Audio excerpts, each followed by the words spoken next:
this video we're going to take a look at the Nokia Lumia 930. I've been taking this phone for a spin and I wanted to give you some of my thoughts on it. I've been loaning this phone for 2 weeks, and just to make it clear, I'm not receiving any compensation for reviewing it, so my review will be as impartial as it possibly can be.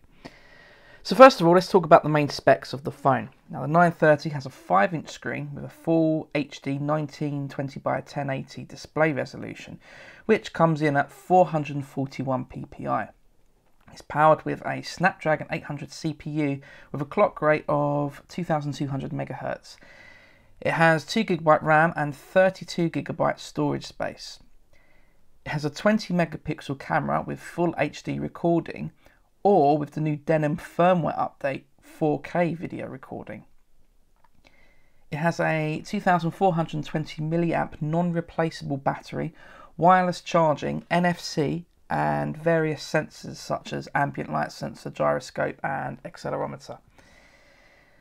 The phone itself seems much nicer to look at and to hold than other models such as the 830. There are rounder edges at the front and the plastic back feels a bit more sturdier. Just like other Lumia phones, it's available in green, white, orange and black. And as you can see, I have the orange version here and it's ugly. I'd go for either the black or white models of this phone, but that's just my preference. Microsoft could really do with working on their colour selection for future phones. So at the top of the phone is the SIM tray and the headphone socket, and at the bottom is the USB socket for charging, and on the side there are power, volume and camera buttons. All of these buttons are easily reachable with one hand. Despite being a 5-inch screen, it's actually fairly easy to hold and navigate. It's not particularly heavy either. It is, however, thicker than a lot of other phones. So here's a comparison with my iPhone 5S. The screen is very bright and contrast seems particularly good on this phone. Now I've compared it with my iPhone 5S here. As you can see from the shot, the whites definitely seem whiter on the Lumia 930. And when I zoom into the blacks, there's not a lot of difference, but the black does seem a bit darker on the Lumia 930 as well. Colours are vivid and photos look really good on the phone. Now the only complaint I have about the screen is when you're scrolling text really quickly. It doesn't really show on this video. The text seems to do this weird blurring thing which doesn't feel too good on the eyes. Apart from that, it's a great display.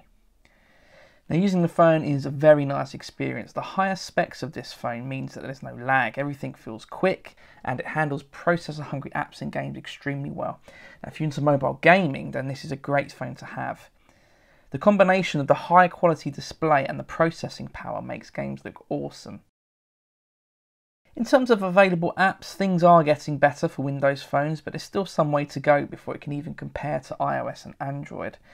Most of the big name apps are available, including Spotify, Amazon, eBay, BBC Sport, Evernote, Instagram, Twitter, Facebook, Skype, etc.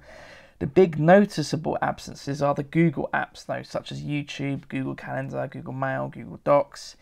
Here you can see the YouTube app available from the store. It's actually just a link to the mobile version of the YouTube website in the browser.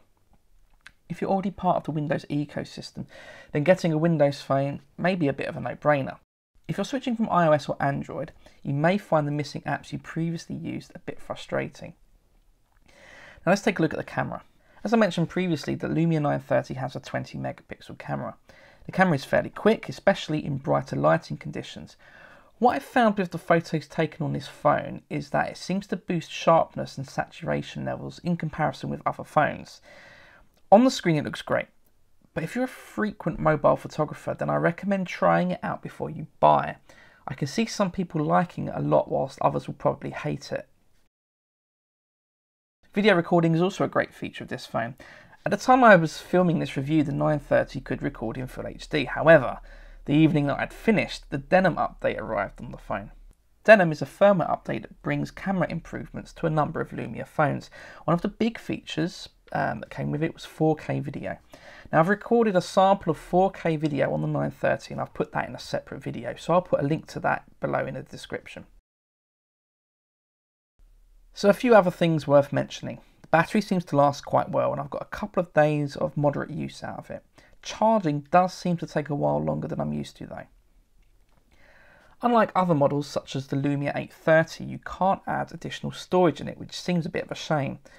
On the 830 you are able to remove the cover and insert a micro SD card.